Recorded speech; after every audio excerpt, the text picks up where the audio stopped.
Hey everybody, this is Jesse Gilmore, agency transformation coach and founder of Niche in Control, creator of Leverage for Growth. And I'm Lucas James, founder of Twiz.io, which scaled from $0 to $200,000 a month with my own agency. We are the hosts of Leverage for Growth podcast agency leverage episodes. We know that in order to scale your agency successfully, there are multiple shifts that need to happen within the founder's mindsets, skill sets, and leadership styles. We are on a mission to interview marketing and PR agency owners on their journey to 6, 7, and 8 figures and leverage the lessons from their journey to save you time, energy, and money in order for you to get your agency to the next level. If you find value in these episodes, watch the case study video to learn more about Leverage for Growth and how we successfully scale agencies quickly at nicheincontrol.com/case study. That's nicheincontrol.com/case study. You are now listening to Leverage for Growth. Hey everybody, this is Jesse P. Gilmore, founder of Niche in Control and creator of Leverage for Growth. Welcome to the Agency Leverage Edition. Today I'm here with Austin Santos, founder of Xuberan Digital Marketing, a digital marketing agency that helps businesses acquire qualified leads through authority building content and SEO strategies. Thanks for being on the show today. Thanks for having me, Jesse. Absolutely. Can you tell us a little bit about the history and background of your agency? Yeah. So I actually started my journey into digital marketing through dropshipping and e-commerce. It was an interesting time in my life. I was pretty young when I started, kind of got my background building websites, establishing a brand, selecting products, and had a lot of fun doing that. Got to get some really good experience kind of in the field, working for myself there. Then the pandemic came along. I was working as a server part-time, taking my tip money and putting that towards paid ads to try to grow these drop shipping and e-commerce stores. And when the pandemic hit, all that tip money went away. And so I was actually forced to pivot and try to figure out new ways to grow traffic and bring visitors to the site. And that's actually what led me into digital marketing. I realized all of the nuance that goes into running successful paid ad campaigns and running successful social media campaigns, and of course, running successful SEO campaigns. And so it was at that moment I kind of had that aha moment, that light bulb went off, where I realized that digital marketing is a much more valuable service than just taking Chinese wholesale goods and trying to sell them across the internet. And so, I took that as a sign to sell digital marketing as a service and add that value to other business owners so that I could amplify and serve them rather than just trying to sell goods. And so that's what led me into digital marketing. And since then, I've just really been diving into my specialized vertical. I'm now focused solely on SEO, trying to build the best services possible in that field. Awesome. It's kind of crazy how the pandemic has kind of shifted everybody's, like they were going in one direction, and then kind of going in another one. I guess for those pivots, how did you know that it was like digital marketing was the thing that you were going to go after?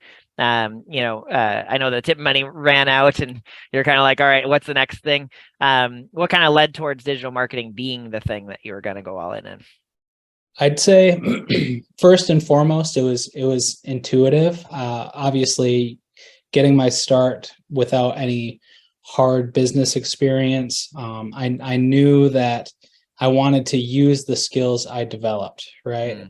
And so that's kind of what shifted my scope was, I've got these marketable skills now. I'm starting to learn the ropes a bit more. I'm starting to learn that there is an industry around this.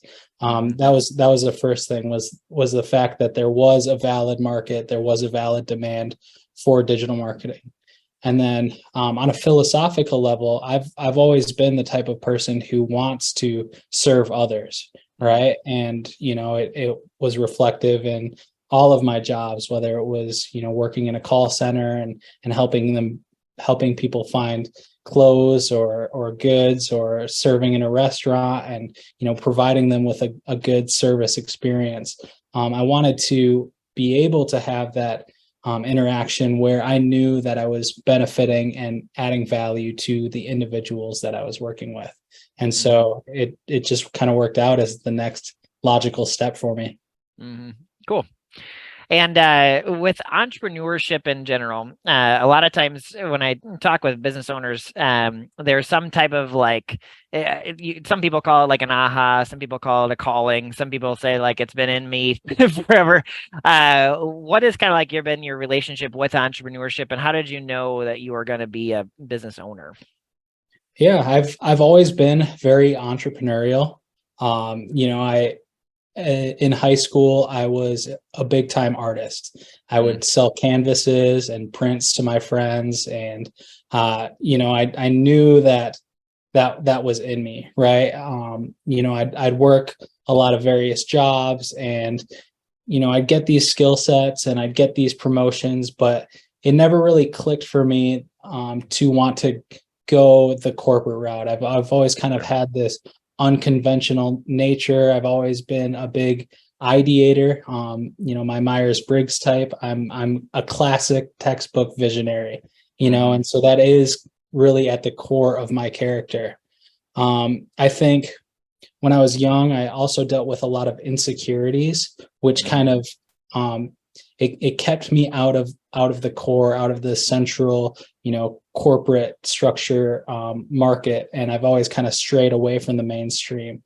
And so I think my path has always kind of been set up for this alternative or unconventional lifestyle. And so as I've grown and as I've started making those strides, I've realized how my background was really set up for this.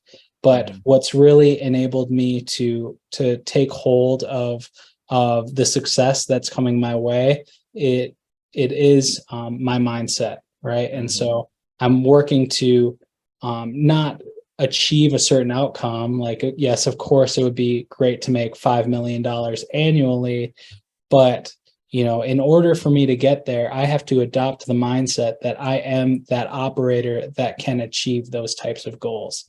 And so that's really where I started making strides in my business, was aligning my character with the visions that I had so I could walk into those places. Mm-hmm. I love the topic of mindset. Yes. It's like, in Leverage for Growth, we talk about the be, do, have model, and instead of the have, do, be, which is what everybody focuses on, starting from the inside, which is awesome. I feel like we could talk for like hours. It really does. It all starts within, and when you are able to look within yourself and recognize that we do have that power internally, and we do have the ability to take action in any direction we want to. It's just a matter of adopting that mindset and believing that you can, and then living from that place. Mm-hmm. That's awesome, man. So let me ask you. So you've gone through digital marketing from the pandemic until now, and there's most likely been some lessons learned. You tried one thing, it didn't work. You pivoted, you tried another thing, and you kept on learning throughout it.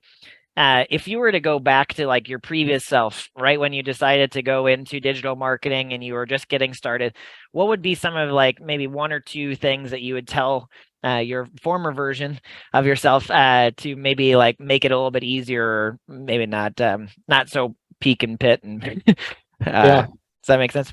Yeah. I'd say build the back end first. And what I mean by that is, instead of focusing on, a really good marketing front end, build the systems that are required to fulfill projects well from the beginning. And so what it was last summer, I went through this foundational stage in my business where it's really attributed to where I am now. And what I did was I mechanized my entire business. So I took everything that happens in SEO and I boiled it down into their purest forms, those SOPs, those step-by-step tasks that are required to improve the indexation of your website, or improve your on-page SEO. All of these tasks have their subtasks that they're broken down into. from there, I can better scale, but I can also itemize. And so now I have the individual items that make up my services. From there, I can productize, and I have these building blocks that are more effective for negotiations. I can clearly communicate the value of each step. I can communicate, the resources required to execute these things, and the impact that each one of those steps will have at a very granular level. And I find that being able to communicate that, I'm able to hire new employees and team members that can run those steps and understand how important their role is in the system. And I can also, bring in new clients where they're understanding, okay, there's a lot more going on behind the scenes than just good copywriting or, having the keywords in the right places, but, all of those steps leading up to the product itself. Mm-hmm. You're speaking to my core. Building scalability before you scale. Yes, yeah. That's awesome. I find it's so easy to break stuff as you bring in new clients, and at the end of the day, we're out here to serve, right? And we're out here to add value to our community, our community of business owners in our network, and those that we're selling to. Those are relationships that need to be respected and honored and managed with integrity. And so building the systems to uphold that at all stages, it's so critical. Mm-hmm. Cool, man. Well, for success with you and your agency, what is success for you in the next 1 to 3 years? What vision are you bringing into reality? Yeah. So as of right now, we're a 6-figure agency.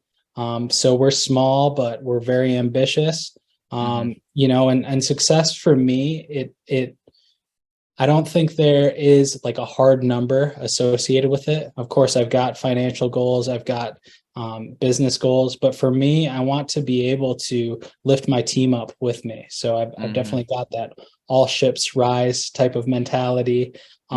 And I want to be able to remove myself from the business so I can focus on the more creative side of things, focus on building good advertising, and I want to enable my team to operate without me, right? And so having players who feel the freedom of ownership within our organization, right? And they can really take the reins on what they're doing. They can have pride in their work, and they can go out and sell autonomously and manage those relationships.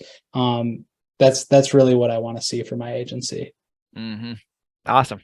And that is the transition that you're making. 6 figures to 7 figures is literally empowering people and setting up the systems and the mindset and so forth. So that's awesome, man. Well, awesome.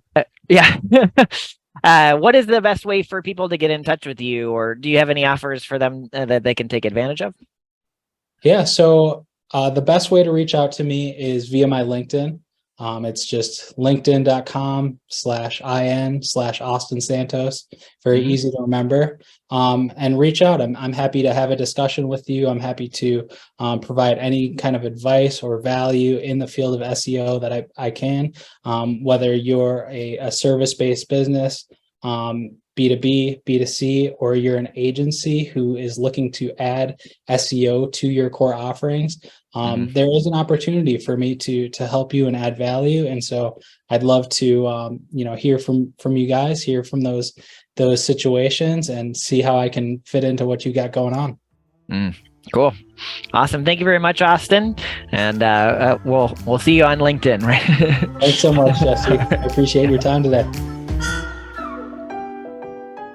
Agency owners, if you want to transform your agency to sustain and grow without your direct involvement, where you can stop working in the business and switch to working on the business, where you can regain control of your time, delegate effectively, get paid what you're worth, and have your team run the day-to-day, go to nicheincontrol.com/case study right now to learn more about Leverage for Growth. You can book a free strategy session with us to look at your systems, understand what needs to be done in order for you to scale, and get a free strategic plan for the next year to live the life of entrepreneurship that you've always dreamed about. Go to nicheincontrol.com/case study. That is nicheincontrol.com/case study now.